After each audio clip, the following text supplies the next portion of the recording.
ಹ್ರೀಂ ಶ್ರೀಂ ಶ್ರೀಮಾತ್ರೇ ನಮಃ. ಎಲ್ರಿಗೂ ನಮಸ್ಕಾರ. 2026ನೇ ಇಸ್ವಿಯ ಹೊಸ ವರ್ಷದ ಹಾರ್ದಿಕ ಶುಭಾಶಯಗಳು. ನಾನು ಡಾಕ್ಟರ್ ಅನಸೂಯ ರಾಜೀವ್. ವೃಶ್ಚಿಕ ರಾಶಿಯ ವರ್ಷ ಭವಿಷ್ಯವನ್ನು ನೋಡೋಣ ಬನ್ನಿ. ವೃಶ್ಚಿಕ ರಾಶಿಯವರಿಗೆ ವರ್ಷದ ಪೂರ್ವಾರ್ಧ ಕಷ್ಟವಿದ್ದರೂ ಉತ್ತರಾರ್ಧದಲ್ಲಿ ಚೇತರಿಸ್ಕೊಂಡ್ಬಿಡ್ತೀರಾ. ಪೂರ್ವಾರ್ಧ ಅಂತಂದರೆ ಜೂನ್ ತನಕ ನೀವು ಸ್ವಲ್ಪ ಕುಟುಂಬದ ಕಡೆ ಗಮನ ಕೊಡಬೇಕು. ನಿಮ್ಮ ಕೆಲಸ ಅಂತ ಕೆಲಸದ ಬಗ್ಗೆ ಜಾಸ್ತಿ ಕಾನ್ಸಂಟ್ರೇಟ್ ಮಾಡಿ ಕುಟುಂಬವನ್ನು ಕಡೆಗಾಣಿಸಬೇಡಿ. ಯಾಕೆಂದರೆ ಸ್ವಲ್ಪ ಕುಟುಂಬದಲ್ಲಿ ಸೌಖ್ಯ ಇರೋದಿಲ್ಲ. ನೀವು ಗಮನಿಸಬೇಕಾಗತ್ತೆ ಏನೇನು ನಡೀತಾ ಇದೆ ಮನೆಯಲ್ಲಿ ಅನ್ನೋದು ಗೊತ್ತಾಗಬೇಕು ನಿಮಗೆ. ಇಲ್ಲದ್ರೆ ತೊಂದರೆಗಳಾಗ್ಬಿಡತ್ತೆ. ಮತ್ತು ಮನೆ ಬದಲಾವಣೆ ಮಾಡ್ತಕ್ಕಂತಹ ಸಂದರ್ಭ ಬರ್ತಕ್ಕಂಥದ್ದು. ಊರನ್ನೇ ಬಿಟ್ಟು ಬೇರೆ ಊರಿಗೆ ಹೋಗ್ಬೋದು, ಅಥವಾ ಒಂದು ಏರಿಯಾ ಬಿಟ್ಟು ಬೇರೆ ಏರಿಯಾದಲ್ಲಿ ಹೋಗಿ ಸೆಟ್ಲ್ ಆಗ್ತಕ್ಕಂಥದ್ದು, ಹೀಗೆಲ್ಲ ಆಗ್ತಕ್ಕಂಥದ್ದಾಗತ್ತೆ.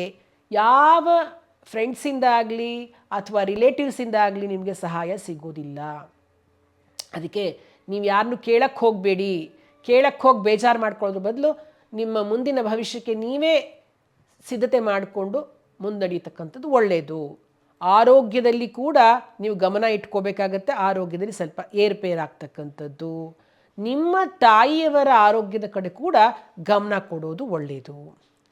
ವಿದ್ಯಾರ್ಥಿಗಳಿಗೆ ಮುಖ್ಯವಾಗಿ ವಿದ್ಯಾಭ್ಯಾಸದಲ್ಲಿ ಪಂಚಮ ಶನಿಯಿಂದ ಅಡಚಣೆ, ಏನೋ ಓದಕ್ಕೆ ಮನಸ್ಸು ಬರಲ್ಲ, ಮಂದ, ಒಂಥರ ಸೋಂಬೇರಿತನ, ಓದಕ್ಕೆ ಕೂತ್ಕೊಂಡ ತಕ್ಷಣ ಮನಸ್ಸೆಲ್ಲೋ ಹೋಗ್ತಾ ಇರುತ್ತೆ. ಈ ರೀತಿ ಎಲ್ಲ ಆಗ್ತಕ್ಕಂಥದ್ದು ಆಗತ್ತೆ.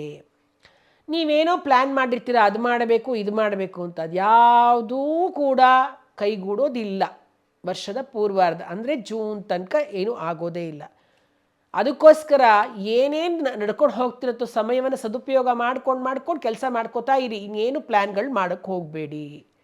ಯಾವ ಕೆಲಸ ಮಾಡಬೇಕಾದ್ರೂ ಸರಿಯಾಗಿ ಯೋಚನೆ ಮಾಡಿ. ಇಲ್ಲ ಅಂದರೆ ಮುಂದಿಡಬೇಡಿ ಕಾಲನ್ನ. ಯಾಕೆಂದರೆ ಸಿಕ್ಕಾಕೊಂಡ್ಬಿಡ್ತೀರಾ. ಏನಾದರೂ ನೀವು ಅಯ್ಯೋ ಅದೇನೋ ಒಂದು ಇದೆ ತಾಳು ಹೊಸದು ಬಂತು ಅಂತೇನೋ ಒಂದು ನಿಮ್ಮ ಕೆಲಸ ಮಾಡಿದ್ಬಿಟ್ಟು ಅಲ್ಲಿ ನುಗ್ಗಿದ್ರೆ ನೀವು ಸಿಕ್ಕಾಕೊಂಡ್ಬಿಡ್ತೀರ. ಹಾಗಾಗಿ ಮಾಡ್ತಿರೋ ಕೆಲಸದಲ್ಲೇ ಮುನ್ನುಗ್ಕೊಂಡು ಹೋಗ್ತಾ ಇರಿ ಅಷ್ಟೆ. ಆದರೆ ಜೂನ್ 1ನೇ ತಾರೀಕು ನಂತರ ಗುರುಬಲ ಬರೋದ್ರಿಂದ ನೀವೀಗೇನು ಕಷ್ಟಪಟ್ಟಿರ್ತೀರ ನೋಡಿ, ಅದನ್ನೆಲ್ಲ ಮರ್ತೇ ಹೋಗೋ ಹಾಗೆ ನಿಮಗೆ ಒಳ್ಳೆಯ ಫಲಗಳು ಸಿಗ್ತಕ್ಕಂಥದ್ದು. ಯಾಕೆಂದರೆ ನವಮದಲ್ಲಿ ಧನಾಧಿಪತಿ ಉಚ್ಚನಾಗಿ ವರ್ಷ ಪೂರ್ತಿ ಇರೋದ್ರಿಂದ ನಿಮ್ಮ ಏನು ಕೆಟ್ಟ ಸಮಯ ಇತ್ತು ಅವೆಲ್ಲವೂ ಕೂಡ ಕಳೆದು ನಿಮಗೆ ಸುಖ ಶಾಂತಿ ಸಿಗ್ತಕ್ಕಂಥದ್ದು. ಅವಿವಾಹಿತರಿಗೆ ವಿವಾಹ ಉಂಟಾಗತ್ತೆ. ಸಂತಾನಾಪೇಕ್ಷೆಗಳಿಗೆ ಸಂತಾನ ಉಂಟಾಗ್ತಕ್ಕಂಥದ್ದು. ಮನೆಯಲ್ಲಿ ಶುಭ ಕಾರ್ಯಗಳು ನಡೀತಾ ಇರ್ತಕ್ಕಂಥದ್ದು. ಆಮೇಲೆ ನೀವೇನು ಕೆಲಸ ಮಾಡಬೇಕು ಅಂತ ಅಂದ್ಕೊಂಡಿರ್ತೀರ ನೋಡಿ, ಅದೆಲ್ಲವೂ ಈಗ ಸಫಲವಾಗುತ್ತೆ, ಎಲ್ಲ ಕೈಗೂಡುತ್ತವೆ. ತುಂಬ ಒಳ್ಳೆಯ ಫಲವನ್ನು ನೀವು ವರ್ಷ ಪೂರ್ತಿ ನಿರೀಕ್ಷಿಸ್ತೀರ. ಅದು ತಕ್ಕನಂಗೆ ನೀವು ಅದನ್ನು ಪಡ್ಕೊಳ್ತೀರಾ. ಹಾಗಾಗಿ ಒಂದು 5 ತಿಂಗಳು ಮಾತ್ರ ಯಾವುದೇ ಒಂದು ಕೆಲಸವನ್ನು ಹೊಸ ಕೆಲಸಕ್ಕೆ ಕೈ ಹಾಕದೆ ಸುಮ್ಮನೆ ಇದ್ಬಿಡ್ತಕ್ಕಂಥದ್ದು ಒಳ್ಳೆಯದು. ನೀವು ಪ್ರತಿ ಮಂಗಳವಾರ ಒಂದು ಕೆಲಸ ಮಾಡಬೇಕು. ಏನಂತಂದರೆ ಪ್ರತಿ ಮಂಗಳವಾರ ಸುಬ್ರಹ್ಮಣ್ಯೇಶ್ವರ ಸ್ವಾಮಿ ದೇವಸ್ಥಾನಕ್ಕೆ ತಪ್ಪದೇ ಹೋಗಿ ಹಾಲಿನ ಅಭಿಷೇಕಕ್ಕೆ ಕೊಟ್ಟು ಭಗವಂತನಿಗೆ ಅರ್ಚನೆ ಮಾಡಿಸ್ಕೊಂಡು ನಿಮ್ಮ ಹೆಸರಿನಲ್ಲಿ 9 ಪ್ರದಕ್ಷಿಣೆಗಳನ್ನು ಮಾಡ್ಕೊಳ್ತಾ ಬರೋದ್ರಿಂದ ಎಷ್ಟು ತೊಂದರೆಗಳು ಕೂಡ ಏನೇನು ಇರುತ್ತೋ ಅದೆಲ್ಲವೂ ಕಡಿಮೆಯಾಗಿ ನಿಮಗೆ ಧೈರ್ಯವನ್ನು ಕೊಡ್ತಕ್ಕಂಥದ್ದು ಆಗತ್ತೆ. ಇನ್ನೊಂದೇನು ಗೊತ್ತಾ, ನೀವು ಒಂದು ಕೆಂಪು ಕರ್ಚೀಫನ್ನು ನಿಮ್ಮ ಜಾಬ್ನಲ್ಲಿ ಯಾವಾಗಲೂ ಇಟ್ಕೊಂಡಿರಿ.